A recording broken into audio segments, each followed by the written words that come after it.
So you're thinking about buying the Canon EOS R6 Mark II. It's one of the most hyped-up cameras out there right now. The promise is incredible, a do-it-all hybrid powerhouse for photos and video. But before you spend over $2,000, you need to hear this honest review. I'm going to show you the problems, the trade-offs, and whether this camera is actually right for you. For the best price, click the link in the description. But here's what surprised me. After months of testing, I discovered this camera isn't for everyone. In fact, it might be a massive mistake for your specific needs. Therefore, let's dive into the 3 major reasons you might want to avoid the R6 Mark II, starting with the most controversial one. Let's talk about that megapixel count, 24.2. Now, Canon fans will defend this to the death. They'll say it's the sweet spot, perfect for low-light performance and manageable file sizes. But here's the twist. If you're a landscape photographer, a commercial shooter, or anyone who regularly crops your images, this might feel like a step backwards. We live in an era where 45, even 60 megapixels are becoming common. Therefore, when you pixel peep, that stunning full-frame detail can start to look a little limited.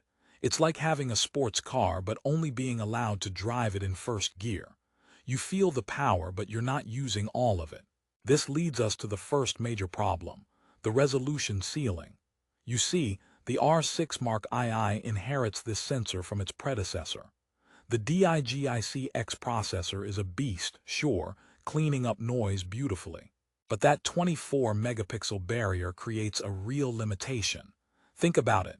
You shoot a beautiful portrait, but you want to recompose slightly in post. Boom, you're losing precious detail. You photograph wildlife and that bird is just a little too far away. Crop in and the feathers start to soften. For social media, absolutely fine. But for prints, for clients demanding the utmost detail, this could be a deal breaker. Therefore, if your photography demands heavy cropping or large prints, this camera starts to argue with you. And that's before we even get to the video specs, which promise so much. But with a few hidden caveats. The video features. They sound incredible on paper. Uncropped 4K 60p from a 6K oversample. That's pro-level stuff. Full HD at 180 frames per second for buttery slow motion. Sign me up. But here's the catch that nobody talks about enough. Rolling shutter. Now, I'm not saying it's the worst, but when you're panning quickly or filming fast action, that dreaded jello effect can creep in. It's the mirrorless camera equivalent of waiting for a website from 1999 to load. You have all this modern power, but one old-school weakness holds it back.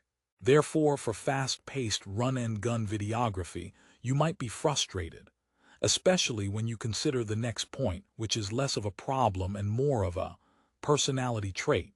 This camera has an identity crisis. Is it a photo camera that does video, or a video camera that takes photos? Canon says it's both, a true hybrid. But trying to be everything for everyone means it's not perfectly optimized for either. The menu system, while improved, still feels like it's hiding its best video features from photographers. Want to quickly switch between photo and video modes? You'll be digging. It's like a Swiss Army knife with 100 tools. Incredibly capable, but sometimes you just want a simple, sharp knife.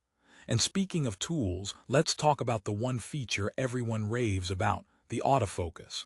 It's legendary, but is it perfect? That leads us to our second major problem. Canon's dual-pixel CMOS AF-II is witchcraft.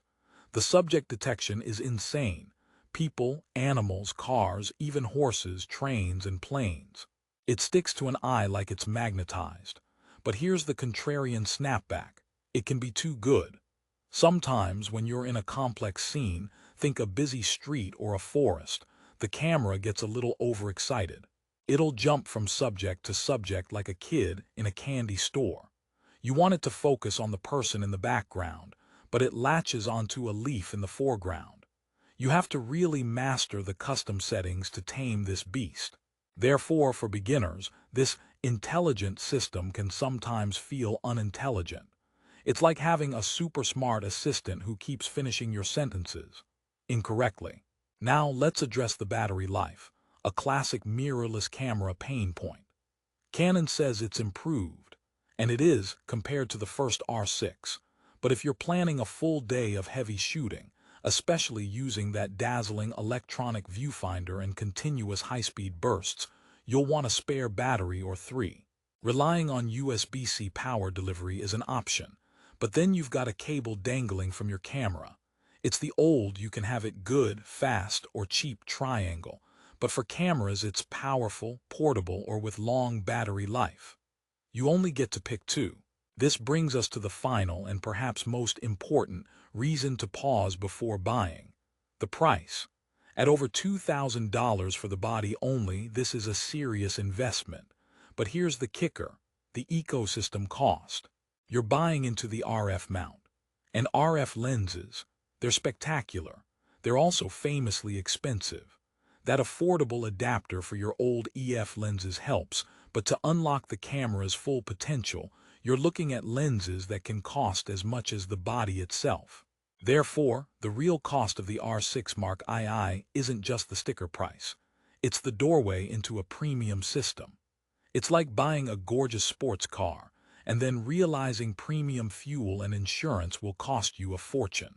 Are you ready for that commitment?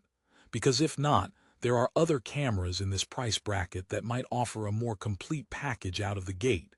Okay, so I've spent all this time telling you the problems. Why would anyone buy this thing? Here's the resolution, the positive flip side. For the right person, the Canon EOS R6 Mark II isn't just a good camera, it's a magical one.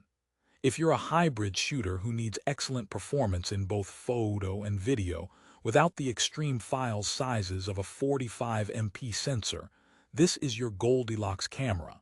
That 40 frames per second burst speed is not a gimmick.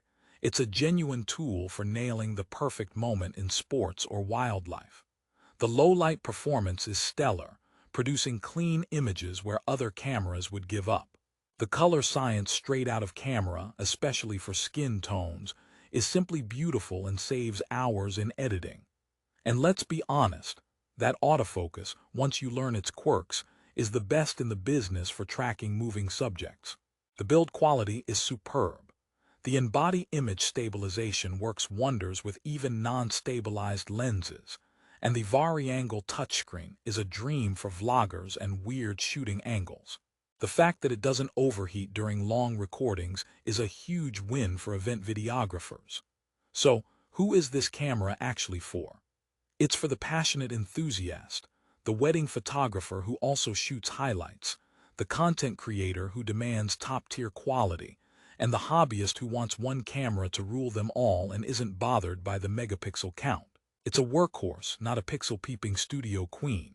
Therefore, should you buy the Canon EOS R6 Mark II?